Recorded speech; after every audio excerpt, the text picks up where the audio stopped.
Assalamualaikum warahmatullahi wabarakatuh. Selamat siang Bapak Ibu. Ceria sekali siang hari ini Bapak Ibu. Alhamdulillah.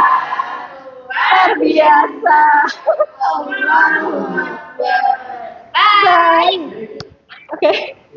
Sepertinya dari menjawab salam dan juga di awal Bapak Ibu sangat dalam kondisi yang sangat sehat nih Bapak Ibu. Alhamdulillah. Sehat dan bahagia. Bapak Ibu mohon izin di sini saya mau berbagi praktik baik implementasi on the job learning kegiatan bimbingan teknis pengembangan kompetensi guru BK terkait 7 jurus BK hebat. Bapak Ibu sudah pernah mendengar 7 jurus BK hebat?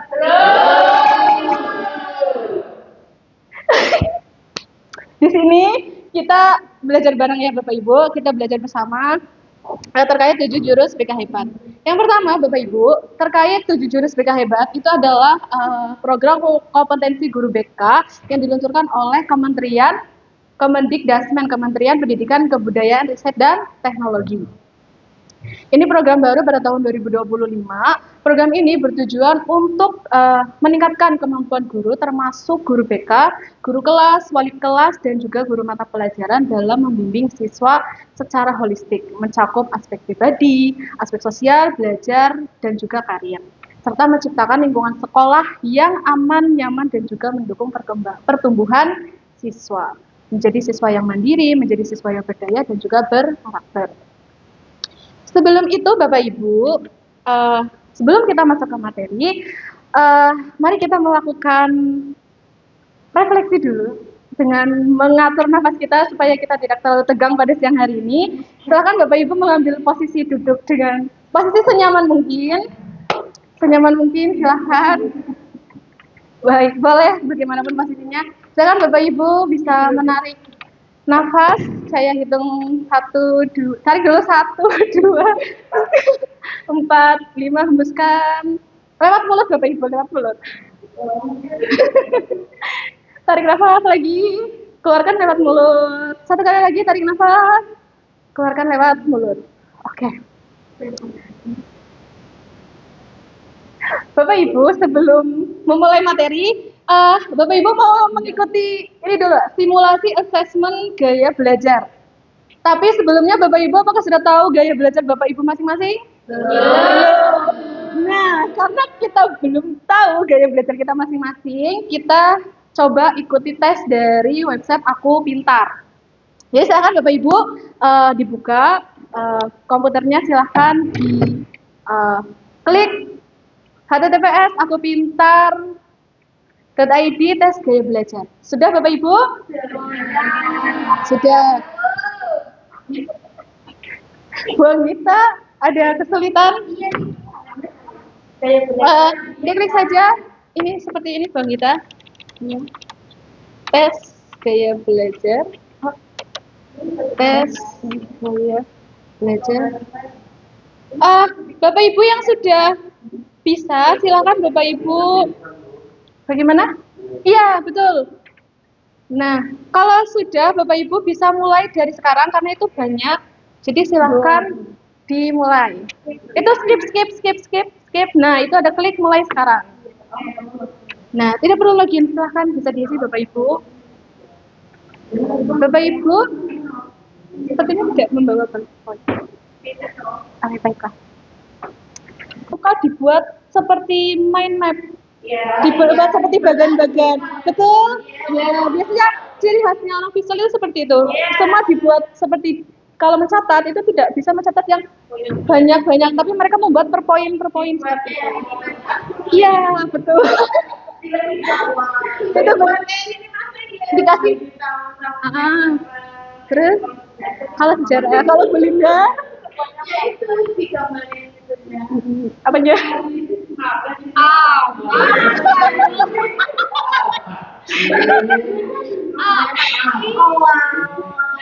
Oke, terus Bapak Ibu ada yang auditori. Nah, kalau auditori ke kinestetik auditori. Nah, kalau auditori itu Bapak Ibu termasuk orang yang suka berdiskusi. Suka berdiskusi. Suka menggosip itu juga bagian dari diskusi.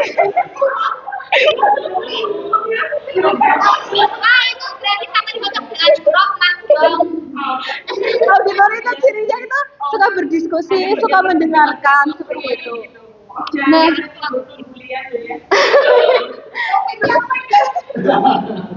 terus ada yang kinestetik, Bapak Ibu kinestetik. Kalau kinestetik itu lebih suka praktik. Jadi ketika belajar atau apa itu membacanya ya sekilas terus habis itu langsung praktik. Jadi malah ada yang kadang mereka itu mencoba dulu baru membaca. Baru misal kayak merangkai sesuatu mereka mencoba dulu merangkai baru mereka membaca apa namanya buku panduannya seperti itu. Untuk itu yang kinestetik seperti itu. Sudah semua Bapak Ibu? Sudah. Bapak Ibu ada pertanyaan? Iya, Brahma.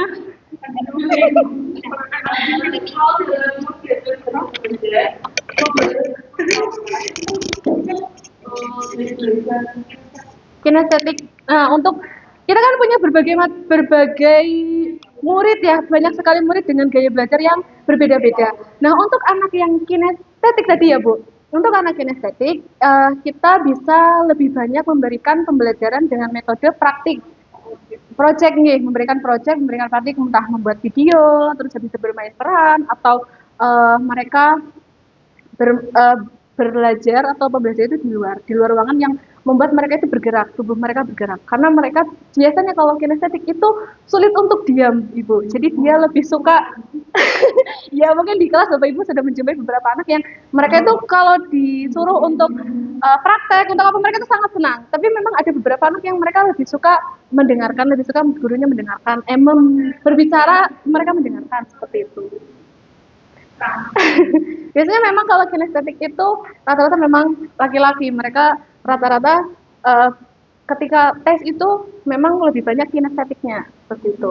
Ada lagi Bu Anggita? Kinestetik. Ada visualnya. Nah, gaya belajar yang seperti apa yang cocok, yang apa namanya, yang visual itu bagaimana? Gaya belajar yang untuk siswa. Nah, ini bisa sebagai metode Bapak Ibu ya. Ketika di kelas Bapak Ibu saat menyampaikan pelajaran itu bisa menggunakan PowerPoint seperti ini. PowerPoint seperti tapi dengan PowerPoint di mana PowerPoint itu tulisannya tidak terlalu banyak. Jadi itu hanya poin-poin. Poin-poin nanti Bapak Ibu menjelaskan. Nah, mereka itu biasanya lebih cepat menyerap ketika ada visualnya, ada contohnya. Ketika misalnya Bapak Ibu menjelaskan Bu Anggi, guru IPAS ya. Nah, Bu Anggi menjelaskan tentang bagian-bagian tumbuhan seperti itu. Nah, mereka kalau dijelaskan nanti di bagian tumbuhan ada ini, ada ini. Itu untuk anak-anak yang visual, itu mereka sulit untuk menerima. Nah, tapi kalau untuk anak visual dijelaskan gambarnya ini adalah bagian tumbuhan. Mereka di sini langsung bisa mencerna, oh ini yang dimaksud dengan putih, ini yang dimaksud dengan ini. Ya, sama-sama Bu Anggita. Selanjutnya Bu Isna. Iya, Ibu bertanya Ibu untuk gaya belajar apa yang cocok? Di sini bertanya gaya belajar apa yang cocok untuk siswa yang auditori. Auditori, mendengar ya. Nah, untuk auditori ini sangat mudah sekali Bapak Ibu. Auditori ini seperti ini, berceramah dengan metode berceramah. Jadi mereka itu lebih suka mendengarkan dan mereka lebih suka menghafal seperti itu. Jadi Bapak Ibu ini sangat mudah. Bapak Ibu bisa tadi kalau misalnya menggunakan PP itu bisa menggunakan untuk dua anak dengan dua metode belajar yang berbeda. Kalau menggunakan PPT, Bapak Ibu satu sudah dapat menjelaskan ke anak yang visual. Yang kedua, apa yang disampaikan Bapak Ibu itu sangat didengarkan oleh anak yang auditori seperti itu. Nah, untuk kinestetik memang mereka membutuhkan seperti metode pembelajaran yang berbeda karena mereka lebih suka bergerak seperti itu Bapak Ibu. Ini project seperti itu. Ada lagi Bapak Ibu? Tidak ada.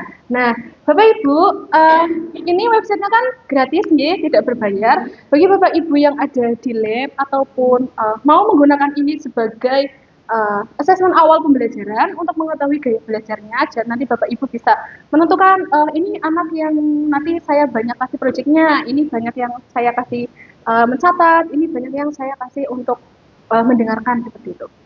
Nah, ini bisa Bapak Ibu gunakan untuk asesmen awal pembelajaran seperti itu. Bisa digunakan juga untuk guru wali ataupun wali kelas supaya mengetahui anak didik Bapak Ibu itu gaya belajarnya apa saja seperti itu.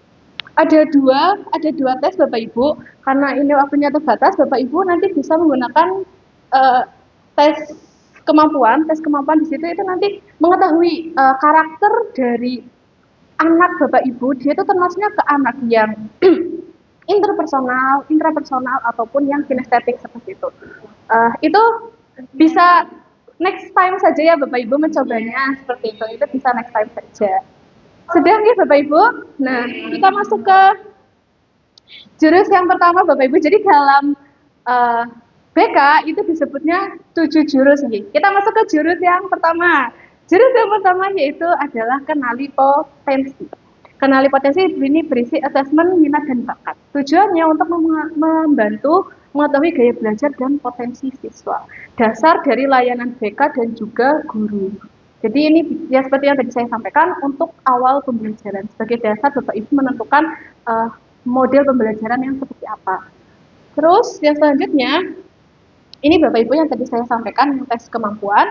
Ini ada kecerdasan majemuk menurut Howard Gardner. Di sini ada verbal, linguistik, ada bodily atau kinestetik, ada musikal, ada eksistensial, ada matematika, dan naturalistik, ada visual, ada interpersonal, ada intrapersonal. Saya menjelaskan beberapa nih Bapak Ibu. Untuk interpersonal, dia adalah pribadi yang lebih suka berbaur dengan banyak orang. Jadi dia kalau di kelas, kalau disuruh bikin kelompok, dia paling senang. Karena dia berbaur dengan teman-temannya, seperti itu. Kalau intrapersonal, dia malah tidak suka berkelompok. Dia lebih suka mengerjakan apapun itu sendiri. Pasti Bapak Ibu sudah menjumpai beberapa anak yang dia tidak suka berkelompok dan suka berkelompok, seperti itu. Nah, terus ada yang ini, yang kinestetik. Mereka itu yang seperti tadi saya sampaikan tidak suka berdiam diri. Mereka lebih suka praktik, lebih suka bergerak seperti itu. Nah, terus ada yang matematikal. Matematikal mereka itu adalah anak-anak yang suka menghitung. Ini kemarin cocok untuk anak-anak yang akan dijadikan sebagai bendahara ataupun anak-anak yang mereka memang minat kepada bidang matematika. Ini sangat cocok bagi mereka seperti itu. Nah, terus ada yang visual, yaitu tadi mereka lebih suka menggambar, Bapak Ibu. Menggambar, mengimajinasikan apa yang ada di pikiran mereka seperti itu. Ada musikal, mereka lebih tertarik dengan dunia musik seperti itu, Bapak Ibu. Menyanyi, bermain musik itu mereka lebih tertarik gitu. Itu sebagian ya Bapak Ibu. Terus ada tadi yang sudah kita pelajari bersama, ada 3 gaya belajar, auditori, visual, dan juga kinestetik. Bapak Ibu sudah mengetahui nggih masing-masing gaya belajar dari Bapak Ibu masing-masing. Nah, terus ini ada potensi karir masa depan. Nanti dari tes kemampuan itu bisa disesuaikan mereka itu lebih cocok ke mana ketika berkarir. Apakah mereka cocok sebagai anak yang kreator, terus bisa ada bersat. Ada mereka yang cocok sebagai, misal mereka sebagai orang yang berpikir, mereka lebih cocok sebagai insinyur ataupun yang berkaitan dengan pemikiran untuk seperti di dunia pemerintahan seperti itu. Terus ada yang kreator, ini anak-anak yang dengan gaya belajar visual dan juga tadi kemampuan yang visual. Mereka itu bisa bekerja di bidang seni dan juga budaya, seni dan juga seni dan juga hal-hal yang berkaitan dengan media ataupun desain seperti itu, Bapak Ibu. Terus lanjut saja nih Bapak Ibu. Selanjutnya ke yang kedua. Jurus yang kedua. Tadi jurus yang pertama tidak ada pertanyaan Bapak Ibu? Tidak, belum. Untuk yang kedua, ini adalah kelola emosi Bapak Ibu. Bisa hembuskan nafas? Ini adalah kelola emosi. Kelola emosi ini pembelajarannya berbasis sosial emosional atau SEL. Terus nanti tujuannya adalah membantu siswa mengenali dan mengelola emosi dengan baik. Karena bisa dilihat beberapa siswa memang mereka merasa kesulitan untuk mengelola emosi. Ini berdasarkan asesmen yang pernah saya lakukan di kelas 10, itu memang ada beberapa siswa yang masih kesulitan untuk mengelola emosi mereka, terutama ketika mereka sedang sedih dan juga ketika mereka sedang marah. Mereka sulit terlepas dari emosi tersebut, seperti itu. Nah, terus belajar nanti tujuan untuk pembelajarannya adalah menjadi pembelajaran yang nyaman dan kondusif. Ketika pembelajaran ada anak yang sedih, bagaimana Bapak Ibu? Apakah kelas menjadi kondusif seperti itu? Pasti ada yang sedikit, mungkin ketika berkelompok ada yang sedang merasa sedih, murung seperti itu, nanti ketika diajak berkelompok, mereka mempengaruhi yang lain, jadi yang lain ikut merasakan bad mood-nya seperti itu kan, karena emosi itu menyalur Bapak Ibu. Jadi ketika dalam satu kelompok itu, ada yang sedang murung, ada yang sedih, maka yang lain itu pun akan merasakan emosi tersebut. Gitu. Nah, jadi saya selalu bilang ke anak-anak bahwasanya kita tidak bisa mengontrol emosi orang lain ke kita, tapi kita bisa mengontrol emosi kita untuk menanggapi emosi orang lain tersebut. Jadi ketika ada teman yang sedang sedih atau murung dalam satu kelompok, maka mereka harus mengelola emosinya dengan baik supaya mereka tidak ikut tersalur emosi yang dari temannya itu tadi. Nah, yang kedua, ini Bapak Ibu, mengenal self awareness atau mengenali peta emosi. Nah, Bapak Ibu, ini ada macam-macam emosi yang bisa Bapak Ibu lihat. Jadi Bapak Ibu, ternyata di otak manusia itu ada yang namanya, Bang, kalau ada yang salah bisa dikoreksi nih. Jadi di otak manusia itu ada yang namanya neokortex. Neokortex yang ini Bapak Ibu, neokortex itu ada neokortex, ada limbik, dan juga ada reptilian brain. Ini yang mempengaruhi emosi seseorang. Nah, di sini neokortex itu adalah pawangnya Bapak Ibu. Dia yang mengendalikan emosi dalam diri kita.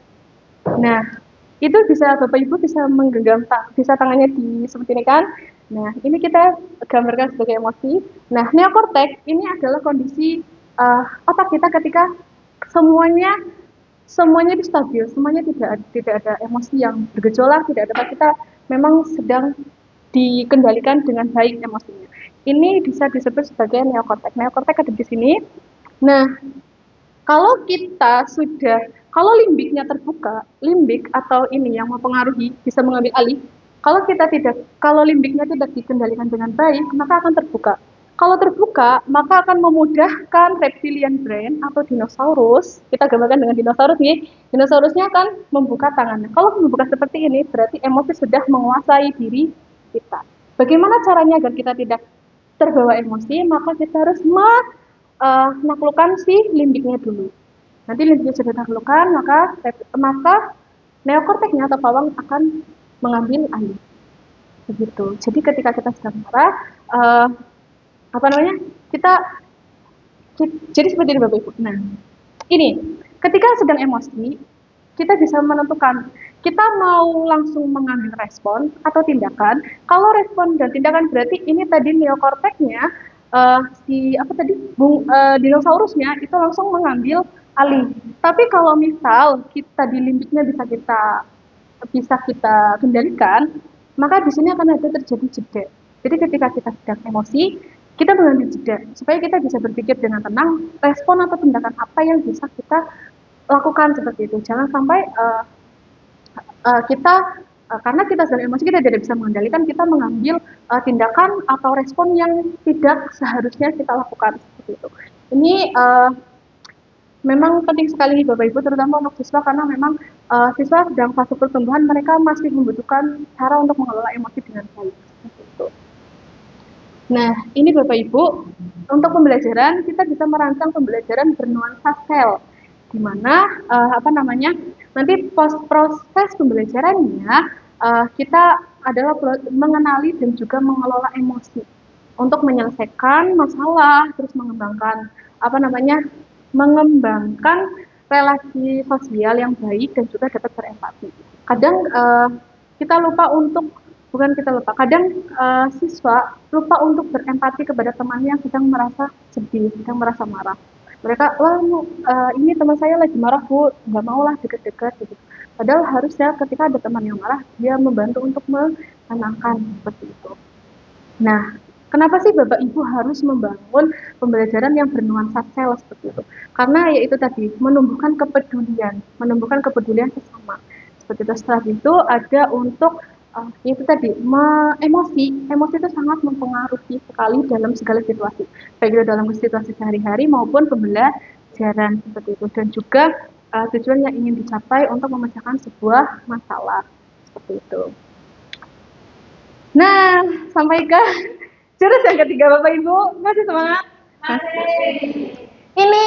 bisa sekali diterapkan oleh Bapak Ibu ataupun anak-anak, yaitu terkait tumbuhkan resiliensi. Tumbuhkan resiliensi ya, Bapak Ibu ada yang tahu resiliensi?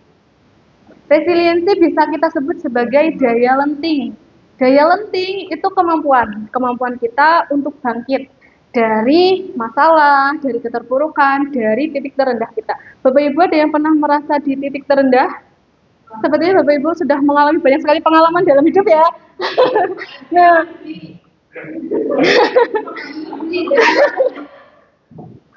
nah, pasti kita semua pasti pernah mengalami titik terendah kita masing-masing. Pasti berbeda-beda dan juga kemampuan kita untuk menerimanya juga berbeda-beda. Tapi Bapak Ibu di sini kita punya resiliensi yaitu daya lenting. Nah, tujuannya yaitu kenapa sih kita harus menguasai ini? Tujuannya adalah kita membantu siswa untuk menumbuhkan daya bangkit ketika gagal ataupun tertinggal dan tertekan. Bapak Ibu ada yang pernah diceritai oleh anak didiknya, baik guru wali ataupun wali kelas yang ibu saya merasa saya tertinggal dari teman-teman saya merasa kok saya nggak seperti teman-teman saya, seperti itu? Atau mungkin yang di kelas merasa teman-temannya pembelajarannya sudah sampai F, dia baru ke D. Ada yang pernah merasa seperti itu? Ada. Nah, itu setelah Bapak Ibu belajar ini, Bapak Ibu bisa membantu mereka untuk bangkit dari hal-hal tersebut. Karena daya lenting ini bisa menjadi pegangan mereka. Karena untuk era seperti ini ya Bapak Ibu, era seperti ini mereka itu sangat banyak sekali tantangannya. Berbeda dengan era-era kita mungkin ya. Era kita itu masih belum. Maksudnya sekarang tantangannya kan bukan hanya di dunia nyata ya, di media sosial, di dunia sosial mereka juga mengalami banyak sekali tantangan seperti itu. Nah, terus selanjutnya ini Bapak Ibu, sabar Bu Linda. Bapak Ibu ada yang masih bingung membedakan antara pujian dan juga dukungan. Dua hal ini memang terlihatnya sama, tapi itu ternyata berbeda Bapak Ibu. Kalau misal pujian nih, contohnya kita ketika memuji siswa, kamu hebat ya, kamu sudah dapat juara 1 seperti itu. Nah, itu semacam pujian. Tapi ternyata Bapak Ibu, pujian itu bisa menjadi membuat pikiran mereka menjadi fix, maksudnya seperti mereka itu berpikirnya tidak bagaimana menjelaskannya, fix mindset. Nah, jadi mereka itu pemikiran mereka ya wis aku memang juara 1 berarti aku pintar seperti itu. Nah, Bapak Ibu bisa dilihat ini contoh perbedaan antara pujian dan juga dukungan. Yang harus kita lakukan kepada anak-anak itu bukan hanya sekedar memberi pujian, tapi kita juga harus memberi dukungan agar mereka tetap berkembang, mereka tetap belajar seperti itu. Mereka tidak berhenti di situ. Mereka tidak puas dengan prestasi yang tidak hanya puas dengan prestasi yang sudah mereka raih, tapi mereka juga berkembang seperti itu. Nah, contohnya ini Bapak Ibu ada yang Bapak Ibu ini bisa yang mana ya Bapak Ibu yang contoh di sekolah? Ini nanti ketika kita memberi pujian, kamu memang anak, misalnya kita contohkan Burofah ini termasuknya anak yang patuh, anak yang tidak pernah mengecewakan, pokoknya guru yang sangat sesuai gitu kan. Nah, nanti ketika Burofah mendapat pujian seperti itu, Burofah akan merasa takut untuk berbuat salah karena nanti dia tidak mendapat pujian itu lagi. Sudah berbeda dengan ketika kita memberi dukungan kepada Burofah. Maksudnya Burofah yang sudah Burofah lakukan itu bagus, apalagi sekarang yang sudah Burofah lakukan itu sudah bagus, apalagi kalau jadi Burofah bisa belajar lagi supaya menjadi lebih bagus. Nah, itu nanti akan tumbuh dorongan dalam diri Burofah untuk bisa berkembang menjadi lebih baik lagi, seperti itu. Ada pertanyaan Bapak Ibu? Tidak. Oke, ini Bapak Ibu yang sering kita lupakan Bapak Ibu. Ketika kita mengkoreksi anak, kita seringkali langsung mengoreksi mereka. Kamu ini terlambat terus setiap hari, ini kamu nggak pernah berangkat gitu. Kita langsung to the point gitu. Kita langsung to the point mengoreksi kesalahan mereka. Nah, ini ada teori burger Bapak Ibu. Burger itu ternyata ada teorinya. Iya, kita pakainya burger saja. Nah, Jadi dalam teori Berger itu ada teori apresiasi, koreksi, dan apresiasi. Contohnya seperti ini. Terima kasih ya Mas sudah berangkat gitu kan. Tapi ini kamu berangkatnya itu kesiangan, jam 7.20 baru berangkat. Itu kan masuk ke koreksi. Nanti diapresiasi, Ibu sudah senang nih kamu sudah berangkat tiap hari. Tapi besok tolong berangkatnya lebih kasih ya gitu. Jadi pertama kita apresiasi dulu, kita buat senang mereka dulu. Setelah itu kita koreksi, setelah itu kita beri apresiasi lagi. Setelah diapresiasi kita jatuhkan, kita apresiasi lagi. Seperti itu. Jadi ya memang terkesannya kayak ya mungkin sedikit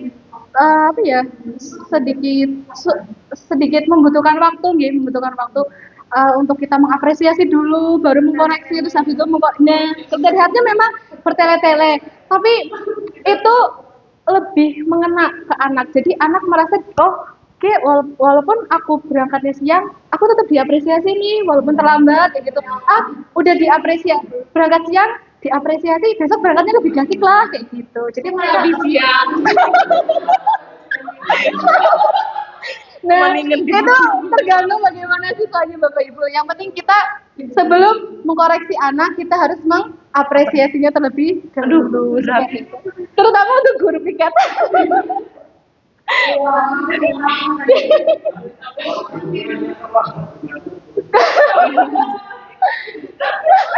Kalau guru piketnya terlambat bisa yang diapresiasi adalah kurikulum dan kesiswaan seperti itu. Nanti setelah itu baru kurikulum dan kesiswaan memberikan koreksi sebaiknya seperti apa dan juga memberikan arahan seperti itu. Seperti itu Pak Dwi. Oke. Ini Bapak Ibu yang tadi terkait fixed mindset dan juga grow mindset. Nah, ini Bapak Ibu, kalau orang yang berpikir fixed mindset atau mereka pikirannya stuck di situ, stucknya di situ, masa mereka berpikir sudah cukup seperti itu. Mereka berpikir bahwasannya bakat, kemampuan itu adalah bawaan dari lahir. Sedangkan orang dengan pemikiran yang grow, mereka akan berpikir bahwasannya ketika mereka berusaha, ketika mereka berlatih, maka mereka akan bisa seperti itu. Begitu juga ketika mereka menghadapi kritik seperti itu. Kalau orang dengan pemikiran fixed mindset, itu ketika dikritik, dia akan merasa sakit hati, dia akan merasa dirinya banyak kurangnya seperti itu. Tapi berbeda dengan grow mindset. Oh, berarti kalau orang grow mindset dikritik, maka mereka akan berterima kasih. Kenapa berterima kasih? Karena mereka jadi tahu kekurangan mereka itu di mana. Jadi mereka bisa memperbaiki. Karena kadang kita tidak tahu kita kekurangannya di mana. Sedangkan jika orang lain memberitahu kekurangan kita, maka kita akan kekuranganku ternyata di sini. Berarti yang harus aku perbaiki yang ini, seperti itu. Begitu juga dengan mengalami kegagalan, kesulitan dan juga masalah. Ada yang pernah ketika Bapak Ibu mengalami masalah, kenapa saya yang harus mengalami masalah ini? Masalah lagi. Masalah lagi. Nah, itu kalau fixed mindset bisa berpikir seperti itu Bapak Ibu. Tapi untuk orang-orang yang grow mindset itu kita kalau ada masalah apa nih solusi yang tepat buat kita gitu? Gimana solusinya seperti itu? Jadi Bapak Ibu Bapak Ibu mau menjadi orang yang dengan fixed mindset atau grow mindset? Alhamdulillah. Sudah masuk ke jurus 4. Biasanya itu ada kartunya Bapak Ibu, ada kartunya tapi karena kita tidak ada jadi ya ini masuk ke jurus ke-4. Jurus ke-4 yaitu menjaga konsistensi. Yaitu kebiasaan berkesabaran. Bapak Ibu mau peregangan dulu apa tidak?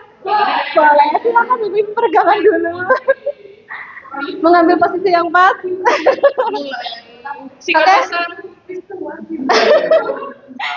Sudah peregangan dulu? Cukup peregangannya Bapak Ibu? Cukup. Nah, Bapak Ibu, jadi di sini kita akan membahas tentang perilaku. Jadi perilaku disiplin itu bukan paksaan, tapi itu sebuah kesadaran. Nah, terus tujuan dari mempelajari jurus ini adalah kita membantu siswa untuk membangun kebiasaan yang positif seperti itu. Yang mereka itu sadar mereka tanggung jawab mereka apa, terus habis itu arah mereka apa, tujuan mereka apa seperti itu.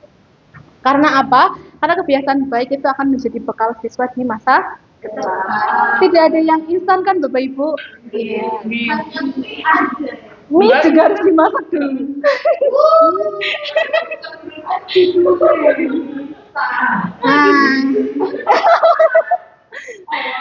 Nah, ini Bapak Ibu, ya Belinda, tadi masak mie Belinda. Jadi Bapak Ibu, ini ada kesadaran dan juga paksaan. Bapak Ibu pernah merasa memaksa, bukan memaksa, kayak memerintah siswa supaya besok kamu makanya yang gasik ya, jangan sampai terlambat gitu kan. Itu termasuk paksaan apa bukan? Paksaan. Memaksa mereka untuk berangkat gasik. Iya.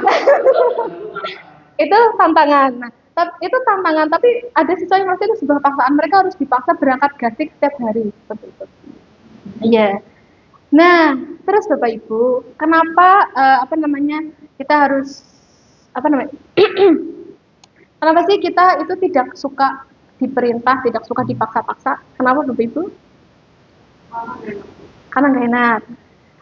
Karena kenapa tanpa kita sadari kenapa kita tidak suka dipaksa, tidak suka diperintah, itu karena kita ingin dihargai. Keputusan kita ingin dihargai. Orang keinginan saya seperti ini, kenapa saya harus dipaksa seperti itu, kayak gitu kan. Nah, itu karena mereka memang ingin dihargai. Pada dasarnya semua manusia itu ingin dihargai seperti itu. Nah, terus jika mereka atau jika jika mereka dipaksa, nah ini Bapak Ibu. Hati-hati. Jangan. Bapak Ibu sering lihat ini di jalan. Bapak Ibu kalau lihat ini jadi nengok apa enggak? Enggak. Padahal ini hati-hati jangan lihat kiri. Berarti kan nanti Bapak Ibu nggak harus lihat kiri kan? Bapak Ibu malah lihat kiri. Nah, ini ketika ada pemaksaan seperti itu, maka akan aktif, radar antipersuasifnya itu akan aktif Bapak Ibu.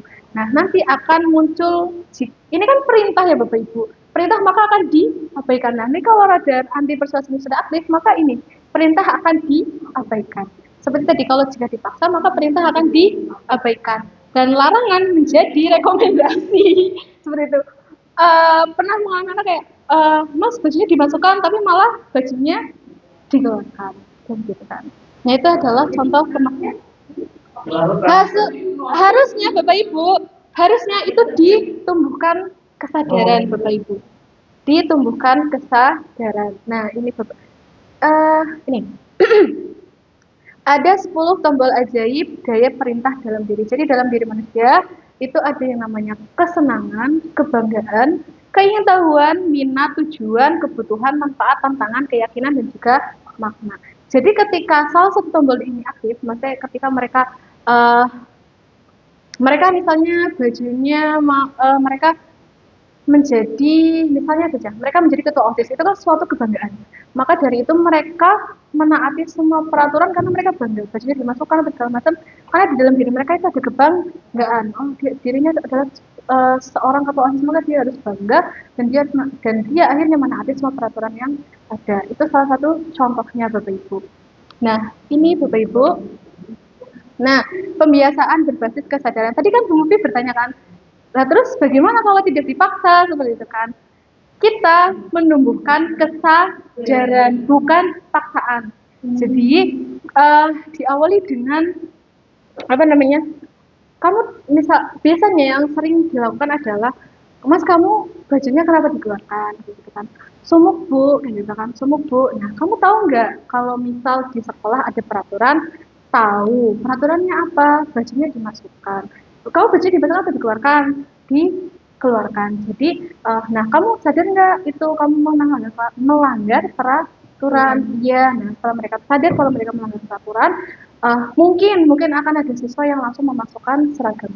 Tapi memang ada beberapa siswa yang untuk menumbuhkan kesadaran itu cukup membutuhkan tenaga ekstra nih Bapak Ibu, harus menggunakan tenaga ekstra untuk menumbuhkan kesadaran pada siswa seperti itu. Nah, cara membangun disiplinnya, yang pertama di sini ada disiplin biasa. Ini yang paksaan, ya yang dimasukkan sebentar terus habis itu dikeluarkan lagi. Tapi ketika mereka sadar bahwasanya ini adalah tanggung jawab mereka, ini melanggar peraturan, maka ini akan menjadi pembiasaan yang baik. Maka baju mereka akan selalu dimasukkan seperti itu. Terus kalau disiplin biasa itu bajunya dimasukkan takut nanti dilihat Pak Ali, nanti takut dilihat Bu Mufi seperti itu. Jadi mereka memakai ada Bu Mufi, bajunya dimasukkan seperti itu. Itu kalau misal berdasarkan disiplin biasa yang tadi paksaan. Nah, tapi kalau mereka memang sadar, ya mereka menumbuhkan memang ya ini tanggung jawabku sebagai seorang pelajar seperti itu. Nah, kalau disiplin biasa itu biasanya sebentar. Kalau sudah tidak ada Bu Mufi, ya udah bajunya dikeluarkan lagi seperti itu. Tapi kalau mereka sadar dari berangkat sekolah sampai pulang sekolah, baju akan tetap dimasukkan. Seperti itu Bapak Ibu. Masih ada 3 jurus lagi. Ini masuk ke jurus kelima Bapak Ibu. Komunikasi jalin koneksi, yaitu terkait komunikasi empatik. Komunikasi empatik yaitu kita harus terkoneksi dulu dengan anak-anak. Kita harus membangun koneksi dengan anak-anak sebelum kita mengoreksi anak-anak seperti itu. Tujuannya adalah melatih keterampilan komunikasi yang hangat, saling memahami dan juga membangun kepercayaan. Ini bisa diterapkan oleh Bapak Ibu selaku guru wali kelas seperti itu supaya terbangun komunikasi yang baik dengan anak didik masing-masing. Nah, tujuan yang untuk siswa adalah siswa dapat bercerita dengan aman dan nyaman. Karena sejauh ini banyak siswa yang merasa mereka belum merasa aman untuk bercerita. Bukan merasa aman takut dimarahi atau seperti apa. Mereka takut cerita mereka bocor seperti itu Bapak Ibu. Bahkan dengan dengan guru pun mereka masih belum percaya karena memang menumbuhkan kepercayaan itu memang cukup susah. Begitu juga dengan ketika dengan BK seperti itu. BK kadang membutuhkan 2-3 kali pertemuan untuk menumbuhkan kepercayaan gitu. Nah, kadang rasa aman dan nyaman itu memang tidak bisa dipaksakan kepada anak. Tapi kita bisa membangun itu supaya anak bisa merasa aman dan nyaman terhadap kita. Nah, ini Bapak Ibu rumus mendengarkan ketika anak-anak berbicara, ketika anak-anak bercerita. Pasti Bapak Ibu selaku wali kelas ataupun guru wali pasti pernah diceritai tahu sama anak-anak didiknya. Nah, Bu saya mau cerita, Bu ada waktu nggak mau ngobrol gitu. Nah, yang pertama itu dedikasikan tubuh dan jiwa kita kepada anak. Jadi ketika anak nun sewu, jadi ketika anak-anak sedang bercerita, Bapak Ibu ketika sedang bermain HP atau apa, silahkan HP-nya ditaruh terlebih dahulu.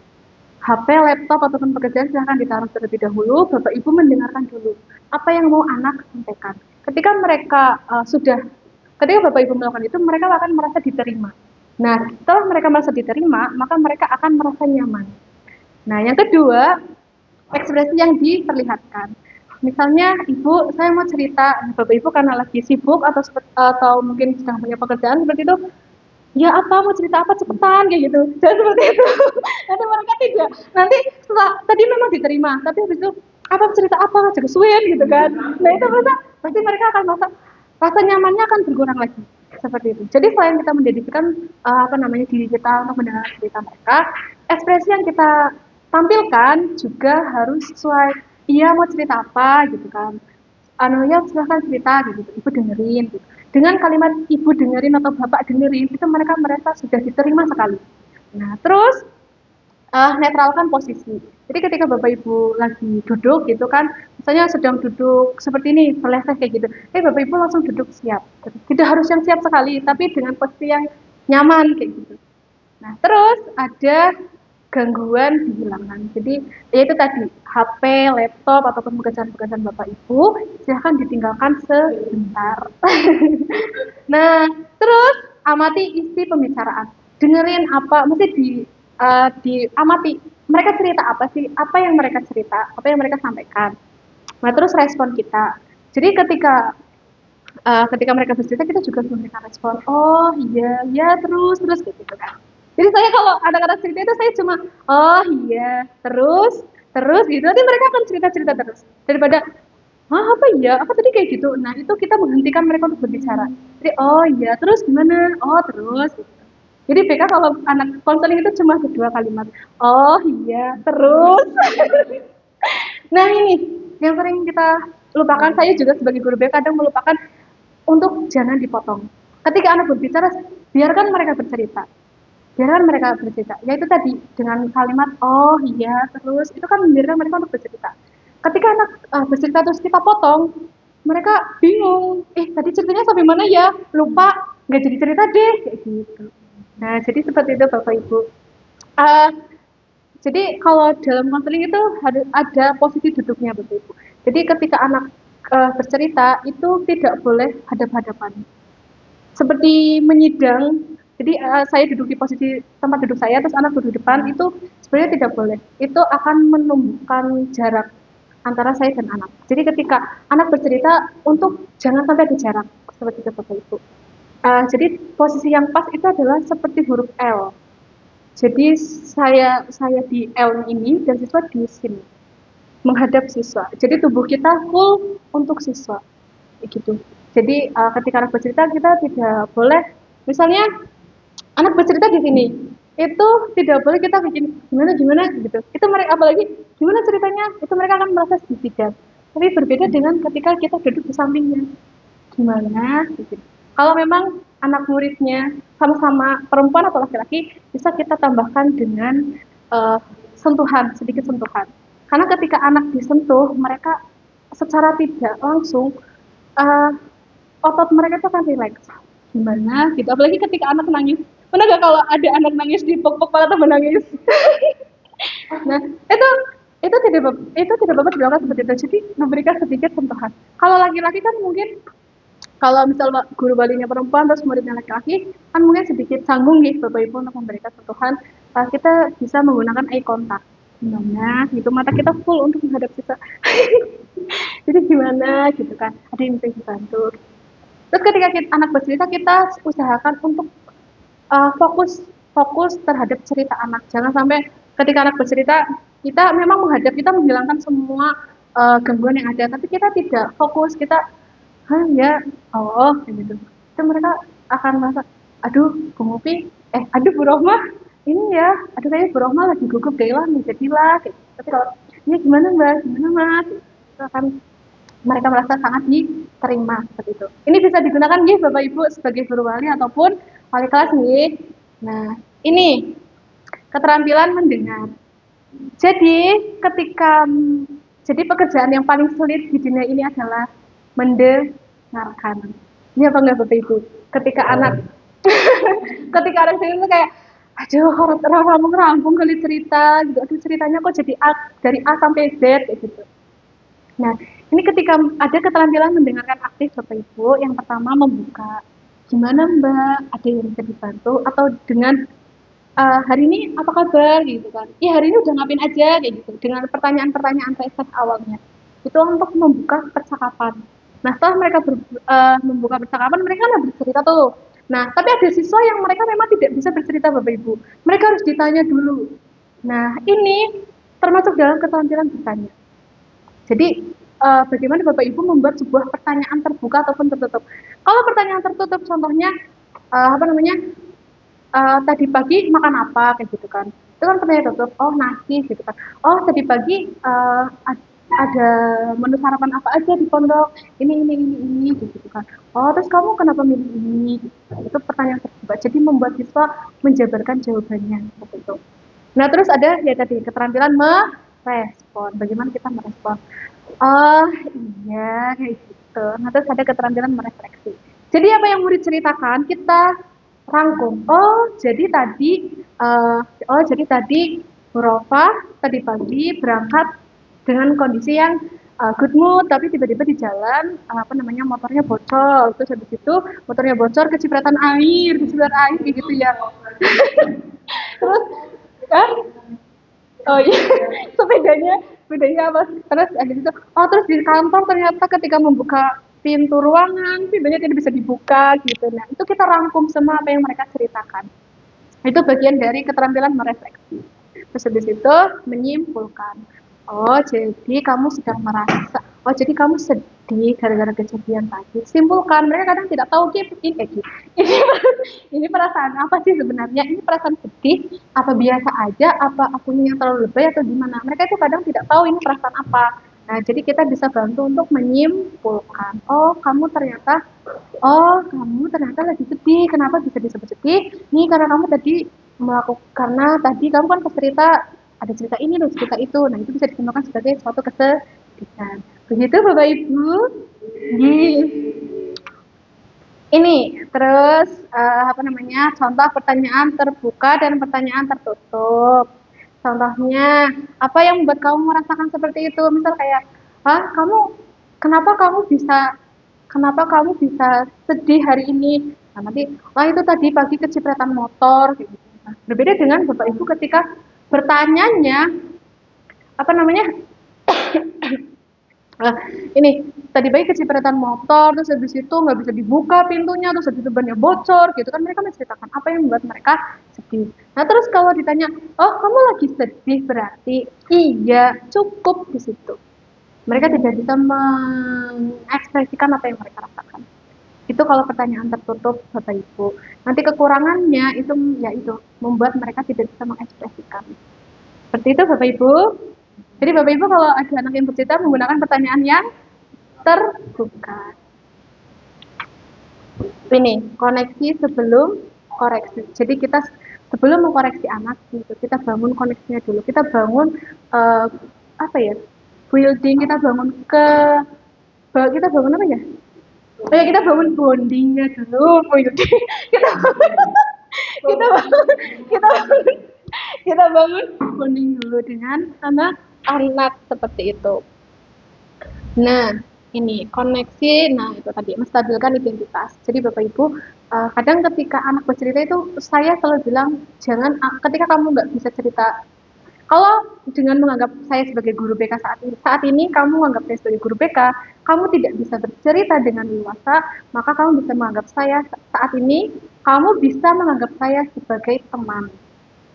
Tapi untuk saat ini, nah ketika mereka sudah menetralkan identitas, bahwasanya kita teman sedang bercerita, maka mereka akan lebih luas. Kadang bahkan ketika anak-anak bercerita, saya memperbolehkan mereka untuk bercerita menggunakan bahasa daerah. Karena memang ada anak yang ketika diceritakan menggunakan bahasa Indonesia, mereka tidak bisa menyampaikan emosinya. Tapi menggunakan bahasa daerah, itu, kayak Bu, nah, kalau menggunakan bahasa Indonesia kan, ya seperti itu Bu, tadi pagi gitu kan. Jadi kan emosinya berkurang. Jadi saya kadang memperbolehkan seperti itu. Nah, kalau ada tindakan yang salah atau tindakan yang kurang tepat, Bapak Ibu bisa menyampaikan gitu kan. Terus habis itu menanyakan keyakinan, mengajak siswa untuk merefleksikan nilai-nilai yang mereka pegang. Nah, satu lagi Bapak Ibu, ini bangun kolaborasi. Nah, kalau ini, dua lagi. Ya, satu lagi, kan ini sudah masuk. Iya.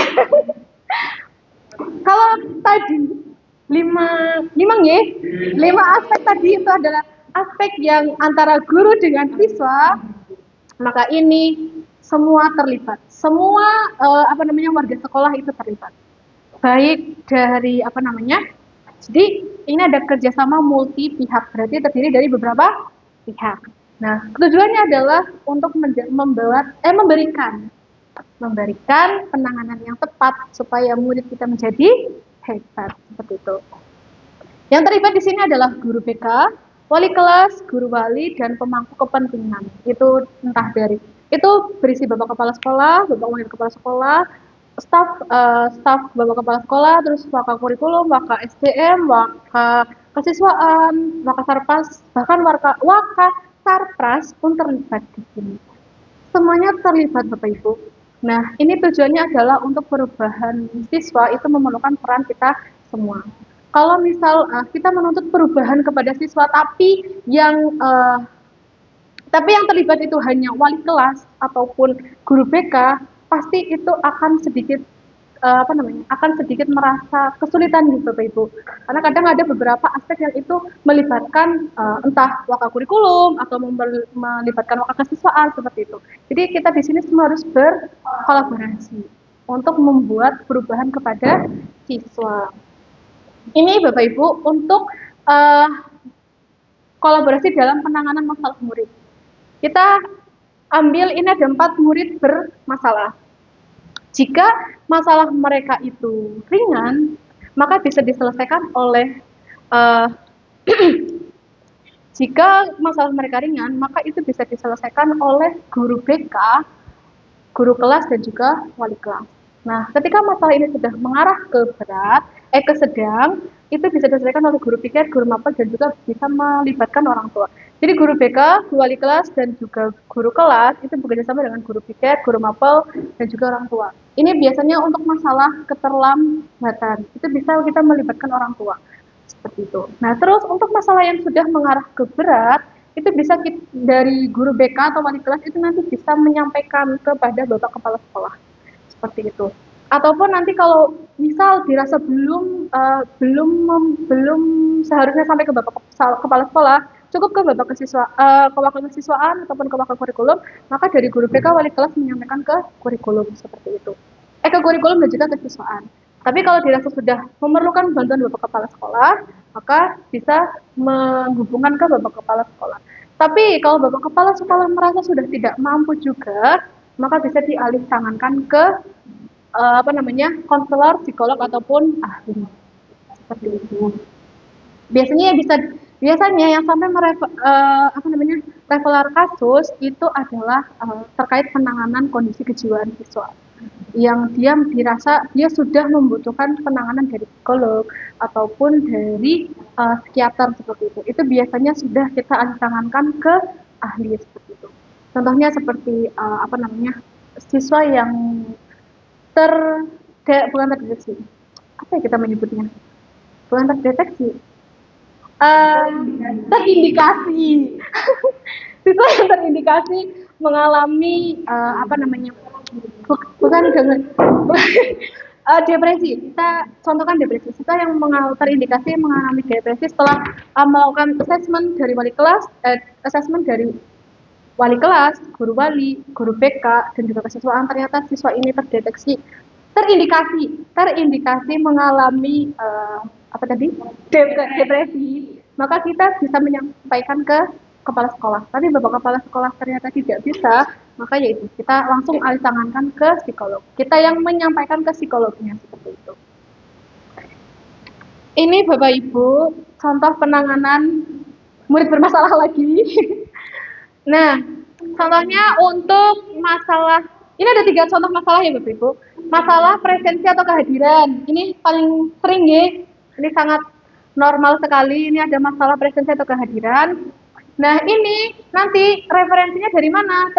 Ini kita minta dari absen harian yang diberikan oleh kesiswaan. Kita lihat mereka yang sering terlambat mana saja atau yang sering alfa yang mana saja. Nah, nanti mereka mendapatkan bimbingan. Yang pertama itu bimbingan dari wali kelas dulu. Bimbingan dari wali kelas ataupun guru kelas ataupun dari tim kesiswaan. Nah, setelah itu dibimbing lagi oleh guru BK ataupun wali kelas lagi. Guru BK dan wali kelas bekerjasama. Setelah itu, kalau dirasa tidak bisa juga, maka akan konseling oleh guru BK saja. Tapi kalau merasa 3-3-nya sudah tidak bisa nih, ada kalau masalahnya murid tuntas, berarti selesai. Tapi kalau masalahnya tidak tuntas, maka akan turun dengan pemanggilan orang tua, home visit oleh wali kelas atau guru BK, terus habis itu ada konferensi kasus. Kalau konferensi kasus itu berarti revelar dengan ahli, sedangkan Bapak Kepala Sekolah ataupun langsung dengan wakil kesiswaannya. Kalau tadi ini kan tim kesiswaan. Nah, ini bisa dengan wakil kesiswaannya langsung, seperti itu. Nah, ini masalah ketidakdisiplinan atau masalah yang lainnya. Yang pertama, ini kita ngambil dari mana sih masalah kedisiplinan atau masalah lainnya? Kita tahu dari mana? Tahunya berarti dari guru kelas, guru mapel, orang tua, wali kelas, TU, satpam, tukang kebun, customer service, masyarakat, dan berarti semua orang yang ada di lingkungan sekolah itu bisa menyampaikan, oh Bu, misalnya bahkan Pak Agus, Bu, itu ada siswa yang kabur, itu informasi dari Pak Agus itu bisa kita terima, itu bisa kita gunakan sebagai referensi. Ini kasus ini penanganannya sama seperti tadi. Nah, ini terkait masalah akademik atau belajar. Ini referensinya yang jelas dari guru mapel sama dilihat dari raport siswa. Nah, ini nanti siswa mendapatkan bimbingan. Yang membimbing itu siapa? Ini ada bimbingan remedi dari guru mapel itu memberikan nilai remedi, terus ada pemantauan dari wali kelas, ada bimbingan belajar dari BK dan juga konseling dari guru BK. Kalau masalahnya selesai berarti selesai. Tapi kalau masalahnya tidak selesai, yaitu tadi pemanggilan orang tua. Gitu. Kalau tidak selesai juga, maka akan sampai ke kesiswaan dan juga kepala sekolah. Seperti itu. Ini ada yang pertama untuk menangani mekanisme dalam penanganan masalah siswa, yaitu mengidentifikasi masalah yang pertama, terus diskusi awal, terus habis itu penerapan tujuan dan strategi untuk menyelesaikan masalah tersebut, terus habis itu monitoring, evaluasi dan tindak lanjut, dan juga tetap harus ada dokumentasi. Begitu. Ketika Bapak Ibu melakukan penanganan, silahkan tetap didokumentasikan. Home visit didokumentasikan. Seperti itu. Satu lagi Bapak Ibu, jurus terakhir. Ini ada menata situasi. Membuat lingkungan aman, nyaman, dan membuat lingkungan sekolah yang aman, nyaman, dan menggembirakan. Seperti di planning kan menggembirakan. Nah ini menciptakan lingkungan sekolah yang aman, nyaman, dan menggembirakan bagi siswa dan warga sekolah. Jadi lingkungan yang aman, nyaman, dan menggembirakan itu bukan hanya untuk siswa, tapi untuk Bapak Ibu juga. Bapak Ibu harus nyaman, harus aman, dan juga bahagia di sekolah ini. Seperti itu. Ini Bapak Ibu bisa disebut sebagai aspek nyaman dan nyaman menggembirakan jika sudah memenuhi 3 aspek ini. Disebut aspek nyaman ketika sekolah itu ketika warga sekolah itu aman dari kekerasan, aman dari bencana, dan juga aman dari ranah online. Sekolah apakah siswa dan Bapak Ibu semua merasa aman dari kekerasan di sekolah ini? Aman. Terus, apakah sekolah kita aman dari bencana? Aman. Apakah sekolah kita juga aman dari hacker-hacker dan yang lainnya? Aman. Terus, nyaman. Bapak Ibu, apakah sekolah kita sudah nyaman secara lingkungan? Nyaman. Dari lingkungannya, dari orang-orangnya nyaman? Nyaman. Terus nyaman secara sarana dan prasarana. Apakah sarana dan prasarana di sekolah kita nyaman? Nyaman. Terus apakah secara sosialisasi, apakah ketika kita dengan orang-orangnya itu juga nyaman? Nyaman. Nah ini. Menggembirakan satu lagi. Menggembirakan. Apakah kita gembira dalam mengembangkan bakat dan minat kita? Gembira. Apakah anak-anak gembira dalam bermain? Gembira sekali. Terus habis itu apakah anak-anak gembira dalam belajar? Gembira sekali. Nah, satu lagi. Ini Bapak Ibu, ini ada jadi untuk menciptakan lingkungan sekolah yang aman, nyaman, dan menggembirakan, maka di sini semua berkaitan, baik dari sarana prasarana, tata kelola, dan juga edukasi. Itu saling berkaitan. Pokoknya semua warga sekolah itu semua berkaitan untuk membuat sekolah yang aman, nyaman, dan menggembirakan. Ya, ini terakhir Bapak Ibu, saya ingin menyampaikan terkait pelaksanaan OJL yang kemarin saya lakukan, dua kali implementasi on the job learning kepada siswa.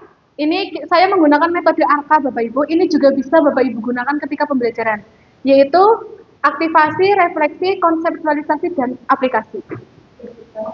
Oh ya, aktivasi. Jadi langsung saja ya Bapak Ibu, nanti mengalir saja.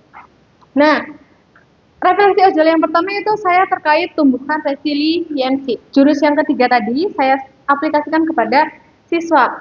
Kenapa saya memilih jurus ini? Karena pada kelas tersebut banyak sekali siswa yang pernah mengalami keterpurukan dan juga tidak tahu bagaimana mereka bangkit dari keterpurukan tersebut. Hasil ini diambil dari mana? Hasil ini diambil dari asesmen awal pembelajaran. Seperti itu. Dan juga hasil dari konseling individu anak pada kelas tersebut. Nah, terus tujuannya apa? Tujuan setelah mengaplikasikan jurus ini, maka kami berharap siswa mampu